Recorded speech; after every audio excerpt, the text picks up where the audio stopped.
This is Business Owners Drinking with Lawyer Humans. I'm your host, Shreya Lay, and over the next 10 minutes or so, I am going to be enjoying a tasty adult beverage with a fellow business owner.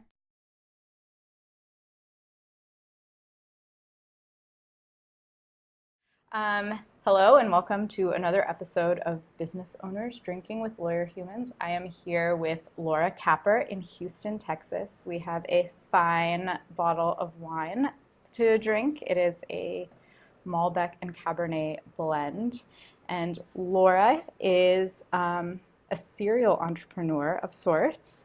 She is the founder and CEO of Cap Resources, amongst other ventures. And I'm glad that she has taken the time to sit down with me.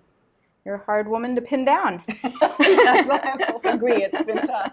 Cheers to success on that. Yes. So, how would you describe Cap Resources? Oh, that's the worst question right off the bat.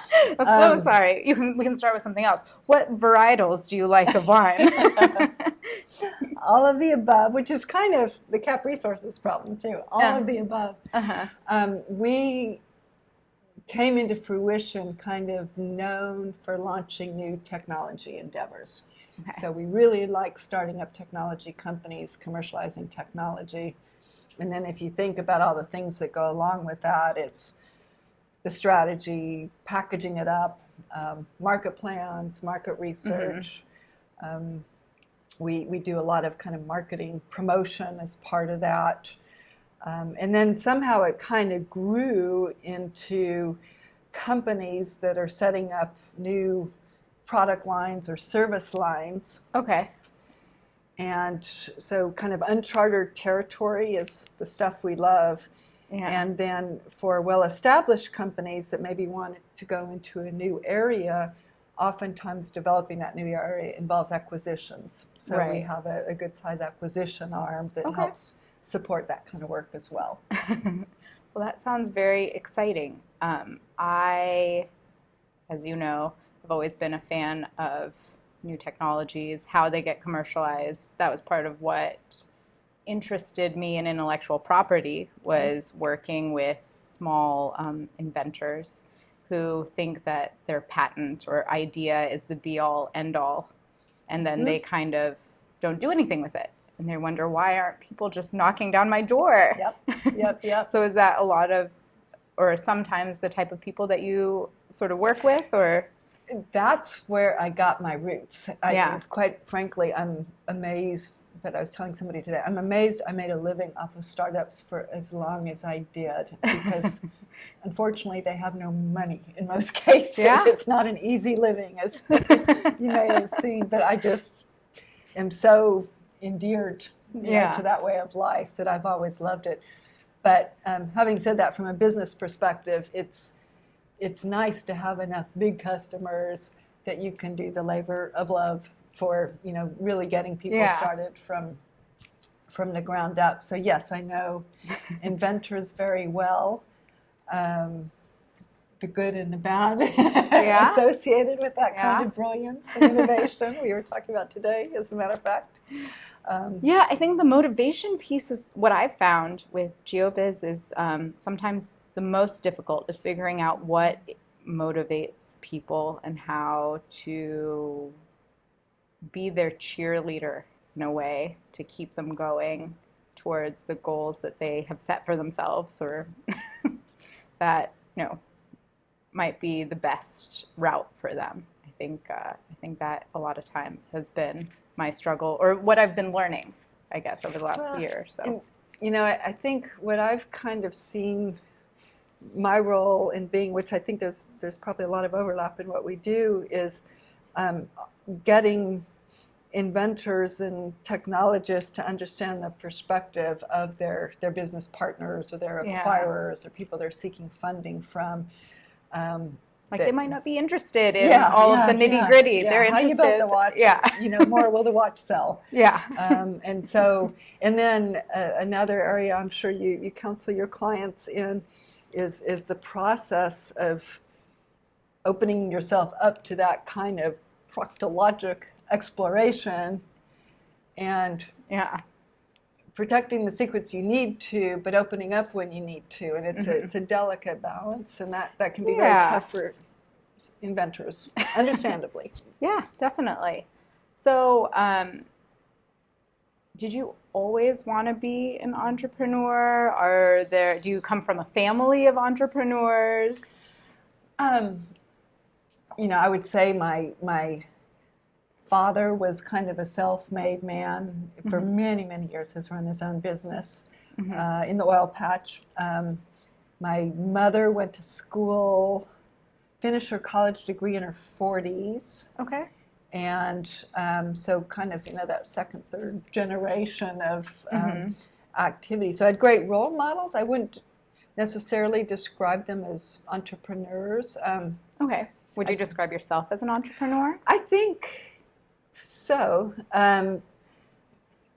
I just love new stuff, and I know now how to get new things started. Yeah. And so it's rare that somebody just says, "Oh, I've got this business idea that I'm just not all over it." Well, tell me everything about it. Let's break it down. So yeah, I think, I don't know if it's entrepreneur. I get kind of tired of hearing that word too. Yeah. I like building. I like building, and I like assembling the blocks and figuring things out. I can understand that. Well, that's part of the reason why I call this podcast Business Owners instead of entrepreneurs, because sometimes I feel like entrepreneur is overused and I don't even know what it means anymore. Yeah, we use it a lot more now than we did 20 years ago. But it's one of the cool things about Houston too. I think it is the land of diversity and entrepreneurship. So it's I like being in this space very much. It's not known for that though. Did you grow up in Houston? I know you went to Rice. Yeah, I went to Rice. I had a double E degree, and I originally thought I was going to be some scientist in a lab. I thought I would look really cool in my little white jacket in a lab. And I learned labs have walls and you don't get out much. So I kind of changed my vision. And then I found, I like talking, communicating, marketing, sales.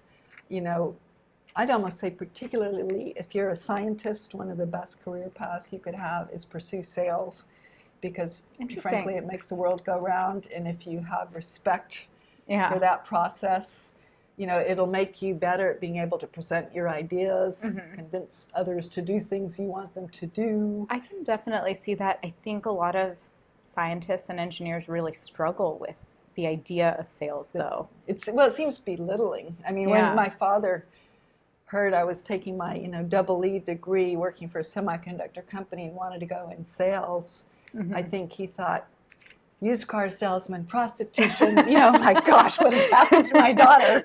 Whereas I'm thinking, I will make 6 times more in this career than I will make in the one I started with. So but I think it's an essential, great ingredient, and would encourage anybody to, even if you're not doing it directly, be in a role where you're exposed to the nuances of selling and convincing. It'll make you a stronger business person. I have seen a lot of value personally in having worked for larger organizations, especially since what I do is business to business, right? And so knowing how businesses operate has been really useful, I think, having that perspective. Yep. I've enjoyed, I think that the nicest role that I can play is that, my heart is with the startups and technologists, but I've worked for the very largest companies and R&D groups for the very largest companies, and being able to kind of, navigate between the two so that the founder is not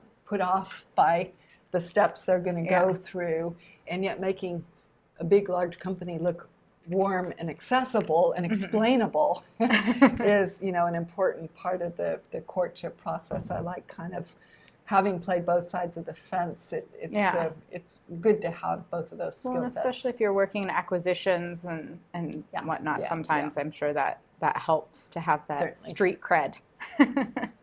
It does, and the variety of customers is nice too. Yeah. So what do you like to do for fun when you're not a busy woman running companies? And Mentoring. This is pedestrian boring. I got a great dog. Okay. Wait, I should have started. I have a great husband. Secondarily, I have a dog that I like. So one thing that I truly enjoy is a lot of exercise, and I find that's almost the only time I don't think. Yeah. And that is just a great balance in life, to just do something where you're not thinking about all the stuff going on in your day. Somebody's forcing you to focus on your feet or something. So that, in outdoors, avid reader, all fiction. What are your favorite fiction books? I'm a fiction reader myself. I like those stories that have kind of 10 intertwining themes, and then they all come together at the end, and there's a handful of authors that do quite well. Whose names are escaping me right now? No, that's perfectly fine. But yeah, that is in fact, I can do all three at once. I can exercise, walk the dog, read, and drink a cup of coffee. That's truly how my life actually goes. Are much more coordinated than I am, clearly. Well-trained dog. He knows the path. So.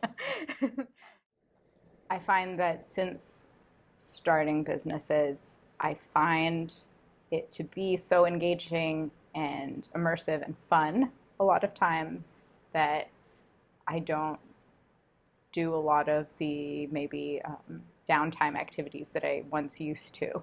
Yeah. With it. Well, and that was my number one fallacy about running my own business. Is when I started, I had young kids, and I thought, well, I'm going to go run my own business. So, if I want to take off a day and a half week to go to brownie meetings or be a good mom or whatever, I could just split, because I'm running my own business and I'll work less and be in control of my schedule. And it was the total opposite of that. I went from working 40 hours a week for a corporation, for working 70 hours a week for myself, or my clients. It's, even kind of crummy clients. Somehow I felt like I have to please everybody. So I work so much harder on my own than I did as kind of a cog in the wheel. And then I'll also share psychologically. So I've had this consulting company forever, and then a few times have gone off and started other businesses that were not consulting companies, technology companies that I kind of did it on the side, and many times assumed a president's role of some of these companies.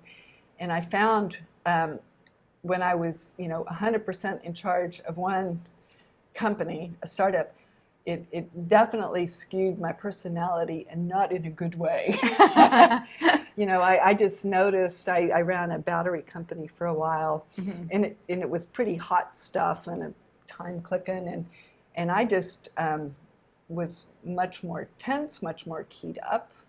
Found I was not as nice a person. It was kind of funny how quickly those stresses manifested themselves in that environment. So it's kind of a thing to, particularly if you're in a relationship, caution yourself to kind of moderate that. I have never been a particularly patient person, and owning my own business definitely sometimes, or at first, did not, it exacerbated that situation rather than helping with that, particularly when my husband and I were working together. We found we don't work well together. That's I get very impatient. Well, my husband and I also worked together and started a business together, and I'm amazed we survived it, because I like the concept of, at the end of the day, going, honey, how was your day? Right. Whereas when we're working together, you're going, well, today you should have done this and this and this and this. So I'm not alone. So it's interesting, family businesses and folks that have made it a long time doing that together. We survived it early, very successfully.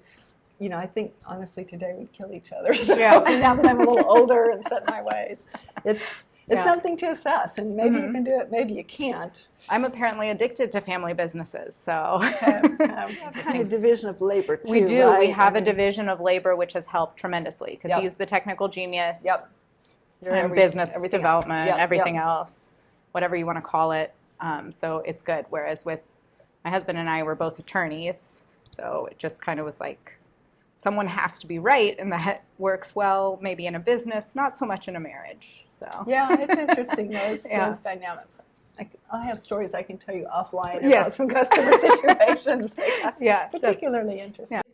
It is good, I think, in some ways that we're both business owners because we can relate to each other's struggles and the unique things that I think a lot of business owners deal with that you don't necessarily deal with in a job when you're working for a larger organization. Sure. Oh, sure. So many So things. I think in that way it's been things. really, really helpful. Yeah. Yeah.